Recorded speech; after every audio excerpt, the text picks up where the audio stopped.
There were 8 finalists in the final round of special occasion speaking. In 8th place, from Fremd High School, Christy Lynn.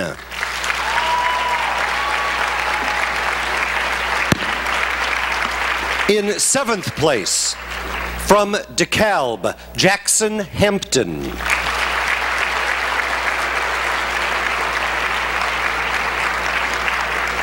In 6th place, from Nequa Valley, Mina Sharma.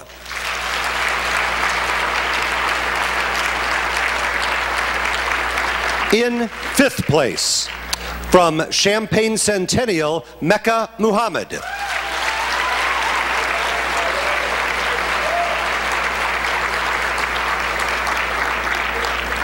In 4th place, from Southland College Prep Charter, Aneka Anyeka.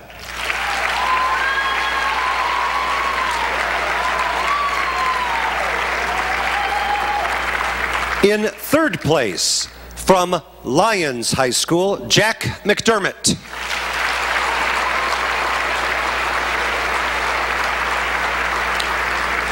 Your tournament runner-up in special occasion speaking, from University High School, Christina Sue.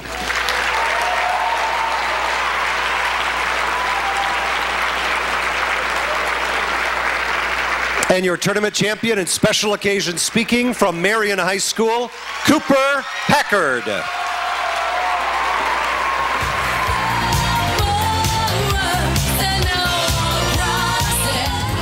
Your state champion in special occasion speaking, Cooper Packard.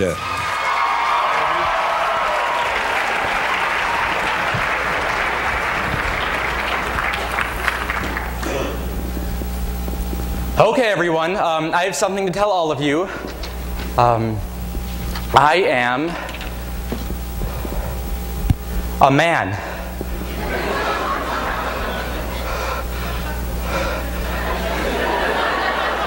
Okay, I should probably explain. This morning, I came to school dressed up as a woman. Okay, I should probably explain more. Last night, my mom told me that I didn't know what it was like to be a woman. Yeah, okay, Mom. So to prove her wrong, I put on her dress, heels, and a blonde wig, becoming Cinderella, or Cooperella. But as I entered school, I couldn't help but overhear my classmates telling some jokes. What do you call a girl with only 2 brain cells? Pregnant.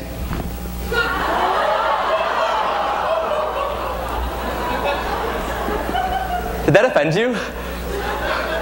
Well, it offended me. Classmates, I've learned 2 things today. A, wearing 6-inch heels is so uncomfortable. And B, my mom was right. Sexism is invisible because it's normal. And I think it's time we change that. This is why our PE teacher has allowed me, Cooper Packard, to speak to you, my classmates in the men's locker room, because we are all guilty of this issue. So yes, I'm a man speaking about women. Not for shock value, but because the longer we men neglect the issue of sexism, the longer it'll be an issue. So even if you're not yet convinced, take a gander as we first learn how this sexist behavior originated.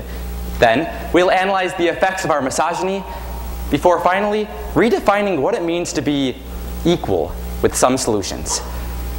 So school as a woman was so weird. I was neglected, disrespected, and way too many guys tried to flirt with me. But why? Because I'm cute? But why sexism? Well, there are 2 causes. First, we assume sexism is natural. And second, we misunderstand the feminist movement. But first, we assume sexism is a natural part of our lives. Kind of like how I assume that a person's gender and a person's sex are the same thing. But gender is so different than sex. I wish I knew that before I had gender with my ex-girlfriend.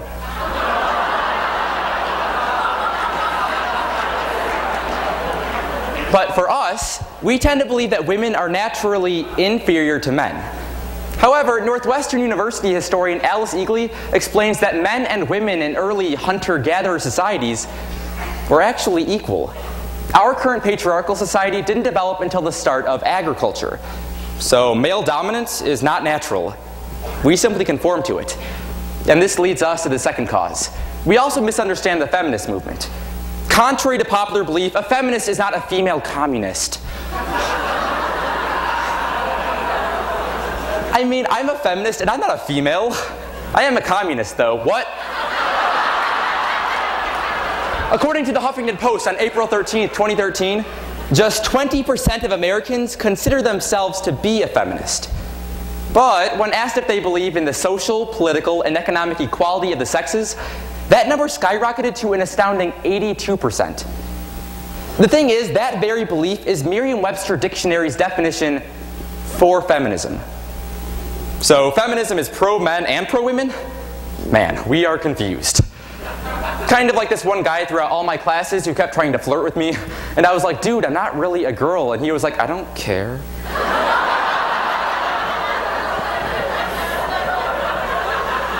But it gets much worse than flirting. First, we reject the existence of sexism. And second, men remain dominant. But first, we think sexism is dead even though it's not even on life support yet. An August 2013 study by the Center for American Progress found that most men believe women have already earned equal rights. But just 29% of women agreed. You know, that reminds me of that one saying, men are from Mars, women are from some planet that is deemed lesser because Mars said so. And next, male dominance is the norm, even though it should be split between norm and norma.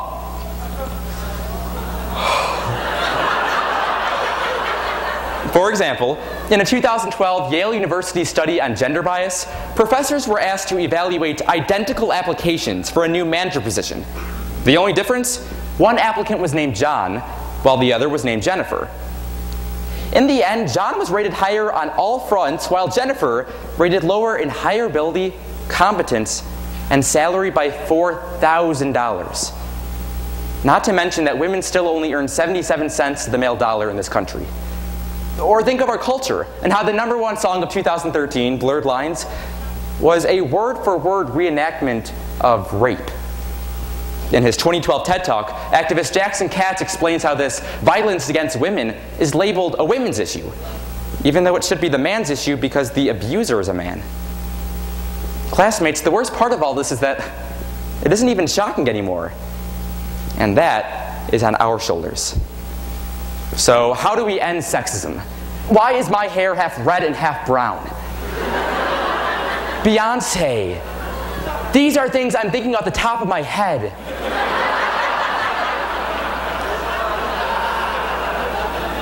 But fortunately, I have an answer to the first question. First, realize your privileges without guilt. And second, use those privileges to help the underprivileged. But first, guys, I know what you're thinking. And you're right. According to my bedroom mirror from 2 hours ago, I'm a white man. But like, I'm so white, I use SPF 1000 and I call it Cooper tone.